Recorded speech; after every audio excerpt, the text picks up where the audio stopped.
Long time no see ah. Last year pa tayo nagkita. Last year pa, no? Tagal Oo. pa. 1940. Greater East Asia War Treasury Band. Imperial Japanese Army Honor White Cane for Blinded Soldiers. Maganda ko nabenta yung mga papel mo ha. Buti pa kayo. Sobrang ganda nga. Bibigyan kita ng bonus. Talaga ba? Oo. Imperial Japan Army Soldiers Pocket Book Notebook Vintage Gear. Rice ration ticket. Tingnan mo. Ganun kahirap yung buhay nun. Yung bigas, pati yung cooking oil mo, pati yung laundry soap mo, nirarasyon. No? Ito naman yung plier na minail. Ito maganda rin. Mukhang mahal to. Binenta sa akin ng 300 lang. Yan. Salamat ate. Yan, no? So, ganun pala ng panahon ng Hapon, no? Yung mga radyo mo, nire-recondition nila para hindi makasagap ng mga na mga istasyon na hindi nila kontrolado. Siyempre, mga guerrilla forces, meron din silang nag-attempt din sila magkaroon ng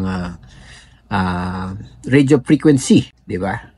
So para magkaroon kanyang effective na news blackout, effective na control ng information, i-control mo yung medium. So dumating sa punto na pati yung radyo nung panahon na yon ay nire-recondition na nila. 1 year later. Pasok! Ay, training po. Ito na naman si ma'am. Nakita mo yung hindi ko sa'yo? Ayaw. Kita ko. Andiyan pa hanggang ngayon. Ano yan ma'am? Ito, military. Military. Japanese. Wow. Ay, ayun. Sige ma'am. Kumaya. Kaya, sige tingnan muna natin. So ano gusto mo? Magtuos muna tayo dun sa consignments mo o... Mamaya na. O mamaya na. Mamaya na. Sige, tingnan muna natin yung mga gamit mo. Okay. Baston ano? Military kaya ito? Ako yan po, may ano yan. Ay, nakita ko sa iyo yung picture. Long time no see ah. Last year pa tayo nagkita. Last year pa, no? Tagal pa. 1943. 1940. Greater East Asia War Treasury Band. Oh, ito ba yun? Yun nga po yan. Ay, wala. Ito mismo. Magkano ito, ma'am? Greater East Asia War Prosperity Band. Kayo na po mag-price niya. Hindi ko alam. Di ba mura lang to? Oo. Kayo na po bahala mag-price. Para sa eBay, may nakikita akong ganito. 500 lang eh. Sige. Ay, may collar kayo. Meron tayong caller ah. Collar number 1. Hello? Yes, sorry.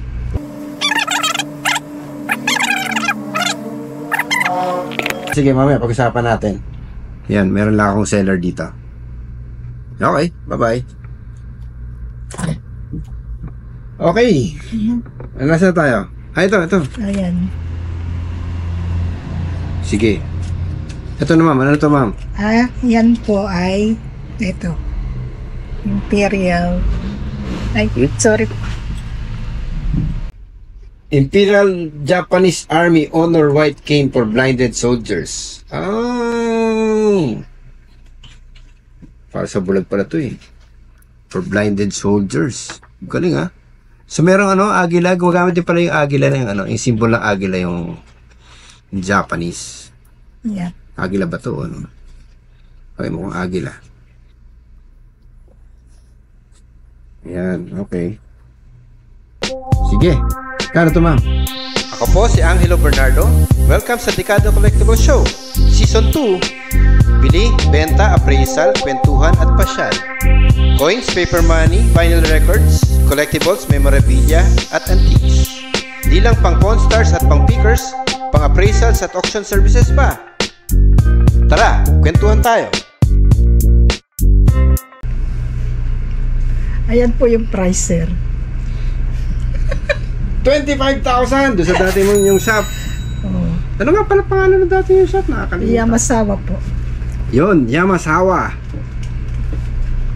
So hindi yung hindi yung pangalan niya, kapilido ng husband mo. Apo. Kaya sa Yamasawa. Okay. Ang gaan lang nito no? Ito lang, itong magandang bigat. Okay. 25,000? Seryoso ba itong presyo ito? May bawas pa po yan. Kayo pa ba? Anong bawas ito? 18 po. 18,000! Pera o pa. Pera o bayong?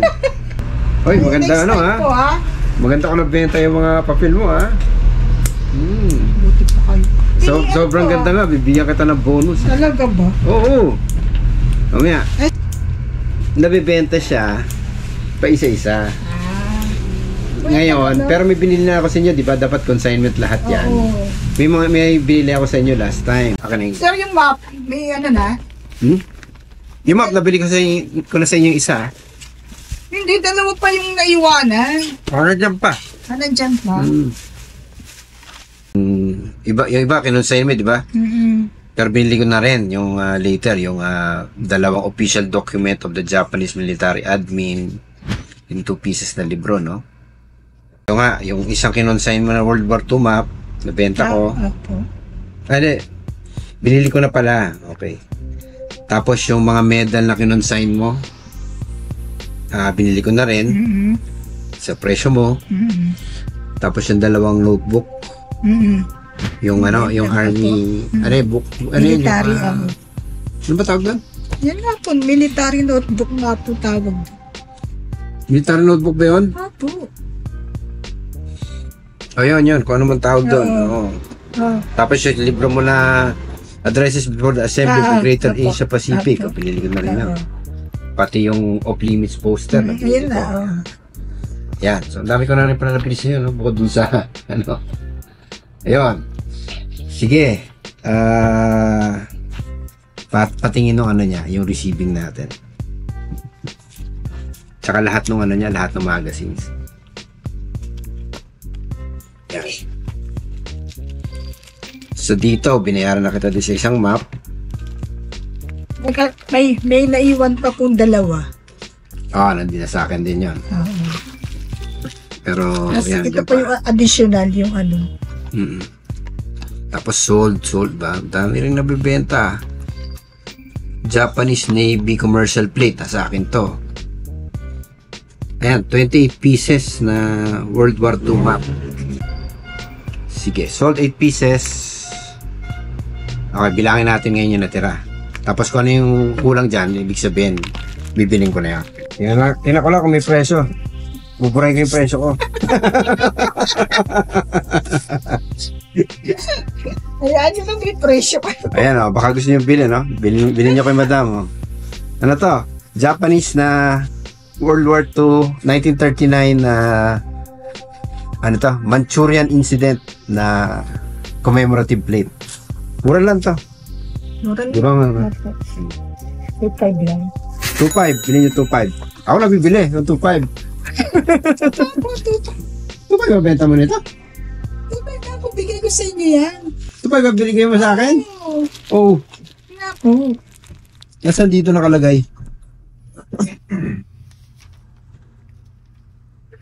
Wala. Meron po yan. Wala ba ko yan? Nakalagay 3.5 eh. Diba? Kaya nga 2.5 yung bigay ko sa inyo. Sige, bibili ko na to. 2.5. Manchurian Incident na commemorative plate. Magkano benta mo nito? 5,000. Dito sa shop nyo? Ayan nga po, 5. 5? Opo. Overpriced pala tayo. Alam nyo ba yung ibig sabihin ng mga to? Ay, hindi ko po mabasa yan. Hindi marunong magbasa ng ano. Sa marunong lang kayo makaintindi. Characters. Okay, mga characters. Oh. Characters hindi mo alam. Hindi marunong bumasa. Pero marunong akong magsalita. Pero ano ka magsalita? ng Japanese. Baka meron kang gusto pang translate sa kanya. Ano ba yung ano? Ano ba sa Japanese yung mainit? Atsui. Atsui. Ito pa pala. O yan. Magpahit na yung dalawa. Sige po. Kaching! Try natin tawagin yung ating Sige po. ating antique arms and armor specialist. Galing to sa Japanese Imperial Army. Japanese Imperial Army yan. Okay. Army to. Ang indicative niyan kasi yung meron siyang star. Okay. So, ngayon medyo malungkot to actually kasi Malungkot. Okay. ito yung mga binibigay ni sa ano, yung halimbawa mga nabulag ka, ganon. So parang ito yung magiging walking stick mo. So obviously walking stick kailangan magaan to, kaya nung una ko makita to, parang red flag sa akin kasi aluminum. Although upon consideration, it makes sense nga naman na aluminum siya kasi kailangan magaan siya kasi ito guide mo to eh. Lalo kung bulag ka na. So binibigay ito usually sa mga sa mga hospital patients ganon, sa mga nabulag.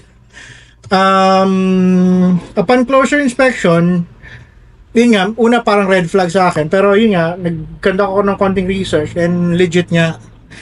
Tapos eto, may number to eh.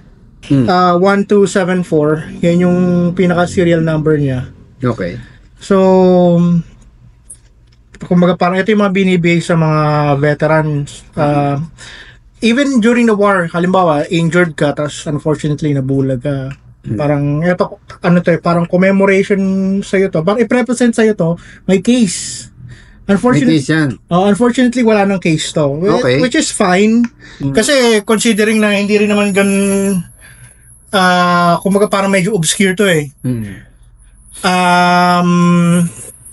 Alam naman natin, back in World War II, hindi naman talaga ganun kaganda yung position ng Japan. So chances are kapag pwede kang maputulan ng braso, ganon, and talagang deads ka. So kung mabulag ka, unfortunately, buhay ka nga pero yun nga. So hindi naman para sa pagkakalam ko hindi ganun karaming percentage eh. So medyo sa tingin mo rare yan? Hindi masasabi kong obscure, pero in terms of rarity, hindi siya common na lumalabas. Pero common ba na mabubulag ka during war? Well, of course, common naman. Kasi nga, masasabugan ka. Oo, masasabugan ka, malalagyan ka ng debris sa mata. So, talagang Pero hindi ba mas common yung yung amputate yung paa mo, yun ang mawala ka ng paa o Bakit sila gawa ng specifically para sa bulag? Hindi na lang specifically para dun sa mga, kasi, o meron pang iba yun? May iba pa ba siyang actually, halimbawa, amputated ka, yun talagang clutch na yun, yung parang saklay na siya. So, yung kahoy na saklay na yung ibibigay. Oo nga naman, ba't ka mag-cane kung amputated ka? So, pag ito talagang, parang walking stick mo lang, guide mo to pag maglalakad ka. I see. So, yun nga lang kasi parang medyo para sa akin malungkot na item to. Malungkot? Oo, kasi pero depende rin sa perspective eh. Kasi usually nakikita ko to, itong mga ganito. Biglang naalala ko yung may mga veterans, mga Japanese veterans yung after World War II, 1946, 47 up to the 1950s. Sila yung mga namamalimos. Ganon. Tapos yung nila, ganyan. Ganito pa yung dala-dala nila noon eh. So parang nakakalungkot. Naka-uniform pa yun? Ay, hindi naman. Pero yung kasi bawal na. Technically uniform yun, pero alam yung in-strip na yung mga insignia. Pati yung star dun sa cap nila tinanggal na. Parang malungkot lang kasi yung yung part na yun kasi 'di ba you did your duty to your country tapos biglang in society parang pinabayaan ka na lang. So para sa yun ang naaalala ko every time na nakikita ko yung ganito or yung picture na yun kasi parang yun nga yung feeling of abandonment. So doon ko nakikita usually yung mga ganito in period photos. Although meron pa actually marami pang ganito ngayon na yun nga, 'di ba? Sabi ko nga meron pa nga siyang yung case, wooden case. So I would say na meron pa rin naman sa market to. In terms of rarity, hindi siya common. Hindi common. Okay. Yun nga lang kasi, ang talagang talk about tayo ng value, sabihin na natin nasa $500 yung may case. Tapos kung halimbawa, kung may case ka, not too much in good of a condition, siguro nasa $300, ganun.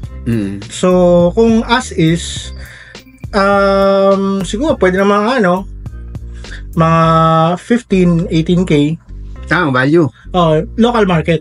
15 to 18K. So, reasonable naman na yung ganun. And, yun nga, to think yung background pa nga na ito. So, may significant value din naman to. Okay. Yun lang. ayun, medyo... Yun, okay. Pero siyempre, yung nabanggit ko kanina, yung siyempre a matter of perspective, di ba? Oo. So, gera yan, di ba? So, yung kung meron na blind na Hapon, di ba parang pabor din sa mga American tsaka Oo. Pilipino. So, tama nga naman. Kasi so, kunyari, kalaban eh. Yung inano nila, nabulag yung kalaban. Oo. Sa mga Pilipino, di parang masaya sila. Oo. So, itong pwedeng happy reminder din yan. Pwede. Pero kung halimbawa na World War II, isang Hapon nandito sa Pilipinas na bulag, nakita ng guerrilla, hindi na patatagalin yun. Talaga ano yun na yan. Salvage na yun. Okay. Siyempre, galit na galit din yung mga tao, di ba? Kasi kung ano-anong kalupitan ang pinagagawa ng mga Hapon sa Pilipinas. Tama nga naman. Ang ano kasi, parang iba, kung titingnan natin, nasa kultura kasi, yung mga pinagagawa ng Hapon noon, nasa kultura na nila yon parang hundreds of years. Kaya sa atin, wala sa kultura natin yon. So parang hindi tayo familiar doon, tapos parang ini-enforce sa atin. So para in our eyes, oppression yon. Oo, yung pinipilit mo yung kultura mo. Oo. Yung kultura ng ibang bansa sa'yo. Ayun. Pero ngayon, hindi na eh. Kasi yung mga kunyari, mga bata ngayon. Pag Hapon na. Anime. Everything Japanese. Gano'n. Oo. Ang hilig. Kahit nga mga adults ngayon, hindi bata. Ang hilig sa mga pixelated na Japanese. Parang iba naman yata. Pwede mo ikwento yan. Ay, hindi. Ayun. So, nagbabago yung panahon and siyempre, pagkatapos ng gera, during the Cold War, naging kaibigan na rin yung Hapon, di ba? Naging ano na rin natin. Pero, nung panahon na yun, kung nabuhay ka nung panahon na yun, siyempre, hindi mo may imagine na ganito pala, no? Yung treatment ng sa mga Hapon ngayon, after ilang years? 75 years? 80 years after the war, no? Na parang walang nangyari. Di ba? Yun ang malungkot dun, actually. And, siyempre, dahil din sa mga artifact na to, ito yung mga ating grim, sabihin natin grim or malungkot na paalaala, na alaala na talagang may nangyaring giyera dito na talagang maraming apektado. Yun. Lalo dito sa Pilipinas, hindi ka makakahanap ng ganito, I swear. Problema ko na lang nito, yung right buyer. Oo, kasi very obscure, very... Kunyari, i-display ko sa exhibit to. Ano ba yan? Diba? I-explain mo pa. Yo. Siguro. Saka ano nga, tibiro mo si Madam, yung ating seller. Ilang taon silang may shop. Oo. Diba? 20 years. Hanggang ngayon, hindi na nabenta to. Tapos mapapasa sa akin, di ba? Diba? So, yun yung dyan. So, kung sabihin niya na yung gusto niya sabihin dun sa tawad ko, dun sa acquisition price ko, pero the fact na hindi niya nabenta ng ganun katagal, says something na mahirap talaga ibenta. Hard sell talaga. Yun. Pero don't get us wrong, sellable yan, yun nga lang kasi at the right buyer. Right buyer. Ayun. Magkano to ulit? 15,000 na. 15,000? Wala 18,000. Di ba pwedeng pantako ng Sir, 25 nga po yung original niyan. Diba? Pwede mo tumawad na konti. 10. 12. Sure. Thank you. Ngayon, usapan natin yung papel mo. So, interesado ko ba malaman kung magkano benta yung iba doon? Magkano po? Baka magulat ka. Siyempre, nabili ko sa'yo, hindi ko pa alam, di ba? Kasi, pina-auction ko yung iba doon. Ngayon, ito yung resulta ng auction. Pag nakakita ka ng ganito, di mahala mo na. Okay. Yung ID, yung Metropolitan ID, yung ID na, na Metropolitan Police na Japanese, 8,000. Tapos yung Certificate of Registration na Recognition of Radio Receiving Set, 26,000. Wow! Grabe! Talaga? Ano pa? Yun yung sa mga, yun lang yung example. Pero yung iba hindi nabenta. So, yan. Hindi pa naman ako bayad dito. So, fingers crossed. Sana bayaran ako. Yan. Bigyan kita bonus. Bigyan kita ng 10K. Wow, thank you po. Okay? Sige. Tapos, bigyan mo pa ako ng mga ganun. Yanap kita. Anak mo ako. Para, para masaya. Tapos benta mo ulit sa akin ng 300 siya. Yeah. Basta promise, hindi ka katabo. Sige, Hindi sige. benta ko maganda. Okay? Okay. Sige. Thank you. Dala ka pa ulit. Hi po. Good afternoon. Thank you po ulit sa pagbili niyo po sa akin ng mga items.